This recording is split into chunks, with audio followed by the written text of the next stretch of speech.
I don't know what people need. I don't know what kids need. I don't know if they just need advice and the ones who will take it are the ones who are going to make it. I don't know if there's some other way that you can feed this information into people's heads and make them not just think it's you trying to hold them back or you lying to them or you wanting to keep this. I don't know if there's a way to make people accept what you're trying to give them and help them, or if it's just them. I don't know if maybe it's just people. Maybe some people just don't have the drive.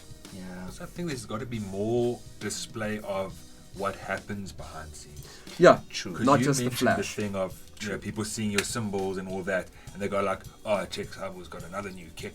Yeah, but they don't see the 10 years before and the slug and the graft and the battling and this. So I mean, I think social media, in a way, has hurt it. Right, because you're right. everybody sees the big shiny kit. Yes. And they're like, "Oh, check him." Like I've heard stories of when I got endorsements of guys like a friend actually told me, and he luckily had my back, was this guy was ranting to a friend of mine going like, "Oh, Warren's got the Yamaha endorsement and I'm better than him and what," and he basically stopped him and said, "Dude, Warren's worked damn hard prior to getting that endorsement. He's had a journey getting up into that endorsement." So you kind of find the history. I think that's what people need to do, is find the history of somebody they're envious of. Find the background, because I think, again, social media, you see this polished product and they're like, "Oh man," because that's what you're posting, right? You're not posting "Oh, here's me sweating carrying my gear into a venue." No, because you're posting the kit when it's set you up. you kind of assume people know that, but I guess they don't, because why would they? To a certain extent.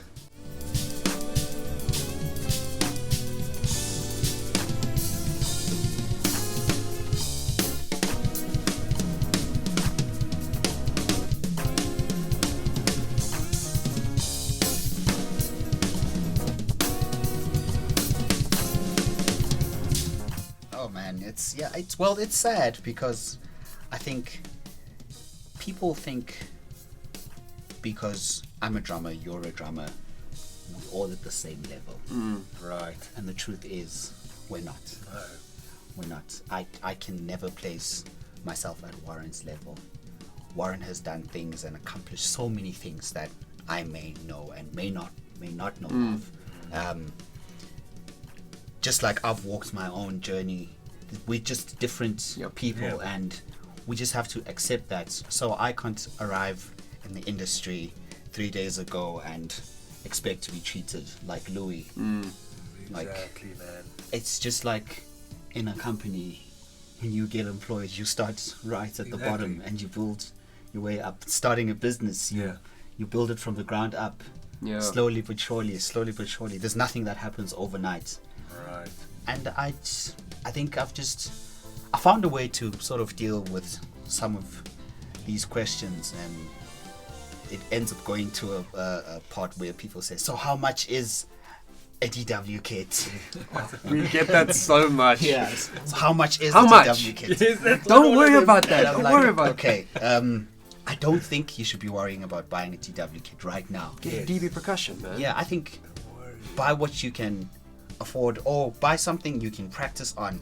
The thing is, the DW is not going to make you play better. No. That's the truth. Yes, and that isn't the Yamaha Maple Absolute is not going to make you better. The Sona SQ2 is not going to make you play better. Exactly, dude. But how much passion do you have for this thing, and how much do you want it? It's not the kit that's going to make you sound better, but it's whatever kit. You could get any kits, but are you going to put in the time? No. Because you will have the DW, but is it going to sit and become part of the furniture in the house? Right. Oh yeah. So I just, I'm just trying to find a way to deal with, especially the young guys. And I think I get messages every day. Hey man, how can I practice a fast roll? And such questions, I don't really know how to answer them directly, and sometimes I'll say to someone, drumming is actually not about playing that fast roll. Actually, 1,000%. Actually, that's fun. That's but then as soon as you say that, someone says, "Yeah, but you, Sabu, you played that role in that song." Like they'll go particular to that song at 3 minutes 42. So how can? And I'm like, okay. It's okay, dude. I'll need to sit down and have coffee with you. That's it, man. Yeah. You sometimes, it feels like you need to have a personal connection with these people. Yeah, true. Just for them to listen. Yeah. And I wish, it would be awesome if you could. But I think it's just not possible. platforms like this, they help because we come on here and I'll play a song like Bruno Mars. I'll play first 2 cycles straight on groove, and out in the third chorus, and I'll start adding stuff and like, oh, okay, so you can keep it clean.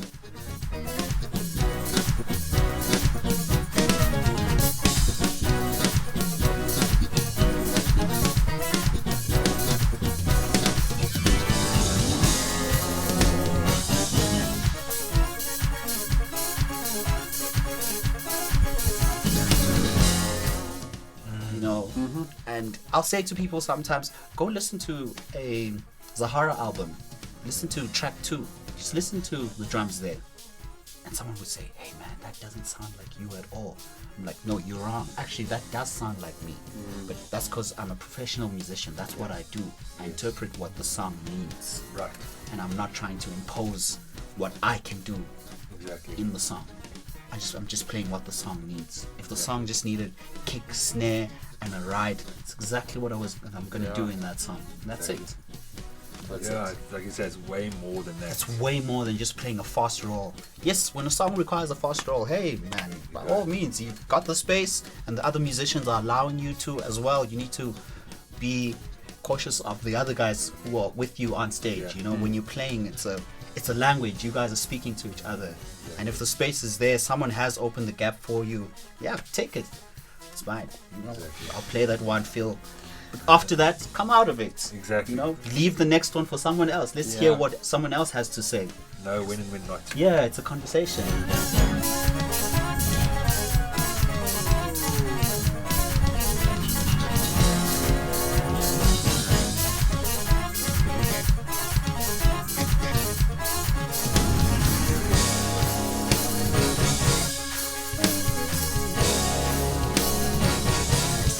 You reminded me of little Dominic McNabb. When I first started, working with him when he first came for lessons.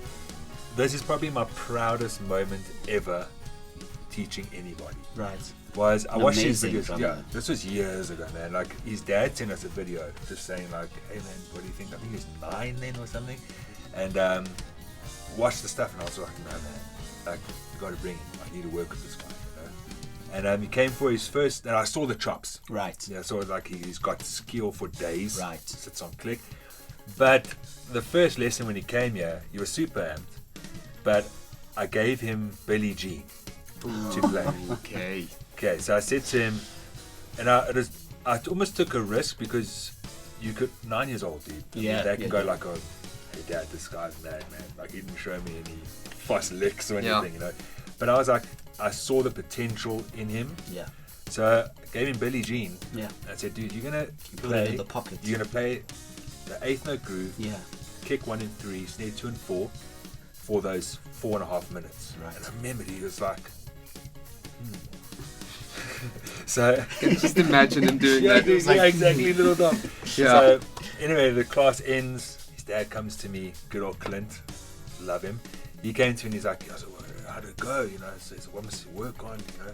So I said, "Okay, what you're gonna do is you're gonna remove everything from his drums, but you're gonna leave kick, snare, and hats. Right. And I want him to play. He knows what to do. I want him to play to Billie Jean." And the dad was like, now obviously Clint's become so much more experienced in the drum world today, but back then he was completely new. Right. He's like, remove drums. You know, we've just got him this whole kit. So I'm like, no, you're gonna take it. She's like, I must take it all away and then leave those 3. Right. I remember him going, okay, I'll do that. You know, very like, so I'm like, trust me. Yeah. So and look now. Don comes to the second lesson after that, man. So I said to him, "Hey man, how's Billie Jean going?" So dude, I laugh every time I think of it. He goes, "Yeah, it's Uncle Warren, but it's boring, eh?" So I said to him, "Is it boring?" He goes, "Yeah, it's a little boring." So I said, "Okay, you're doing it for another week." Nice. So he looked at me and he was like, "Okay," because he's such a beautiful, respectful person. very So much. he was, yes, Uncle Warren, okay, I'll do it again. I think it was the third week. I said, man, how's Billie Jean going? He says, oh man, it's really getting boring. So I said, okay, you're doing it for another week. I think it was like week 3 or 4, whatever. We're walking into the classroom. He says, hey, Uncle Warren, I just want to thank you, bro. So he doesn't call me bro, he's so respectful. He's like, I want to thank you, Uncle Warren. I said, for what, dude? He goes, I get it now. Yeah. So I said, what do you get, dude? And he's like, pocket. Yes. That's why you made me play Billie Jean for this whole time, because you're teaching me how to sit and play pocket and be disciplined. And also And I was enjoy like, it though. That's it. You And I said enjoy to him, it, dude, yeah. lesson done. Yeah. You never have to play Billie Jean again. That's all I wanted you to learn. Right. Was the pocket of things. And the thing is, people don't realize that there's so many things you can do in a pocket groove. Yes. Yeah. There's so many things happening in the hi-hat, so many things happening on the snare, just nuances, ghost notes, but sitting in the pocket, there's just things happening. I mean, one of my favorite South African drummers, the late Kwazi Shange, he actually played Joyous back then, but he's done so many recordings, the Mam Swongile Kumalos, Mam Miriam Makeba. He was like the guy I listened to, him and Fusi Kumalo back then. And man, Kwazi, I used to call him the human metronome. Man, Nice. he was. I mean, I remember he did this one recording with Redeemed, a live recording, and something happened to the click they were using during the show, and they played the song through, and then there was a mistake in the song. They had to cut the song and join it. So when they went to studio, they cut the song, took that. When they joined, oh my, I couldn't believe my ears. Dead on time. I was like, there's just no way. How? Yeah, it's incredible. And the guy's got he had like a metronome thing he did with his throat. Like, while he was playing, Crazy. he had this thing, but he was like, and he would always say, "Hlalaguyo," just means sit on it. Yeah, man. Just sit on it. You know, he would just say that. And even when we're at a festival and you know it's maybe Maritila Park and all these artists are out and he's there and we're all excited, we're going to see Gwazi get to play. And then we'd listen to other drummers play, and he'd be backstage like, "Oh, this drummer's nice, man. Ah, beautiful. I love what he's doing, but I think I love him more when he's playing the pocket. I love all the fills but the pocket stuff is Feels good. yeah." And one thing I learned from him is even in the gospel stuff, people would say, "Man, you go ballistic in the gospel stuff." Yes, I do go ballistic in the gospel stuff, but the thing is, I do quite a number of things in the groove. But if you listen to it over and over, you'll hear that it's actually a repetition of the same thing. Yeah. It's part of the groove. It will.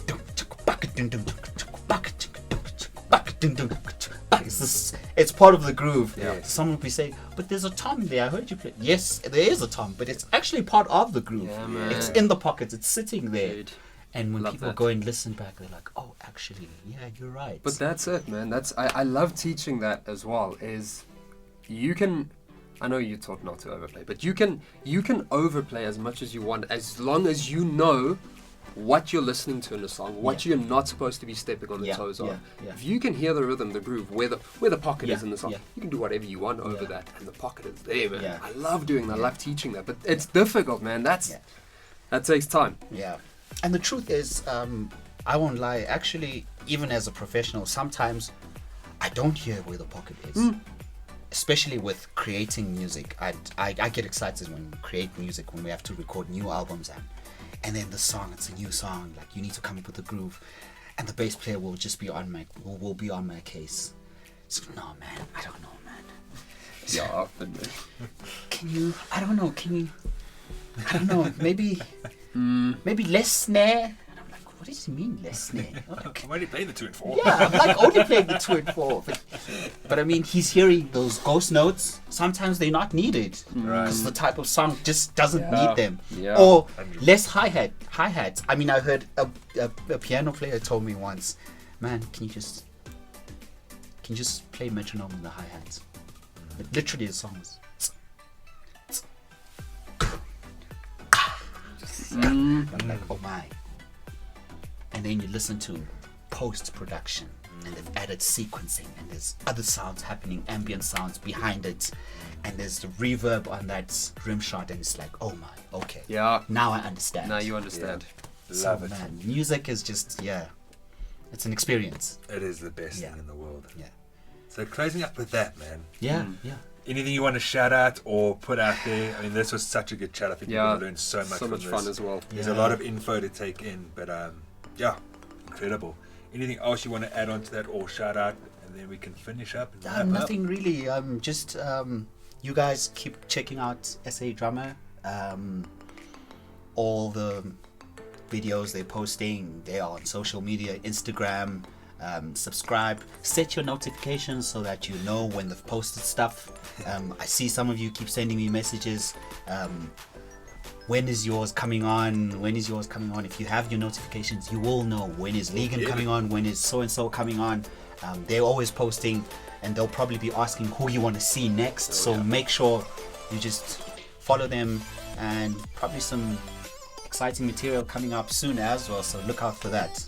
And Thank you so much, man. Thank you so much for pulling through and just being an Louis. absolute gentleman, man. Thank you. Thank you guys for having me. Awesome. I'm honored. Catch you later, guys.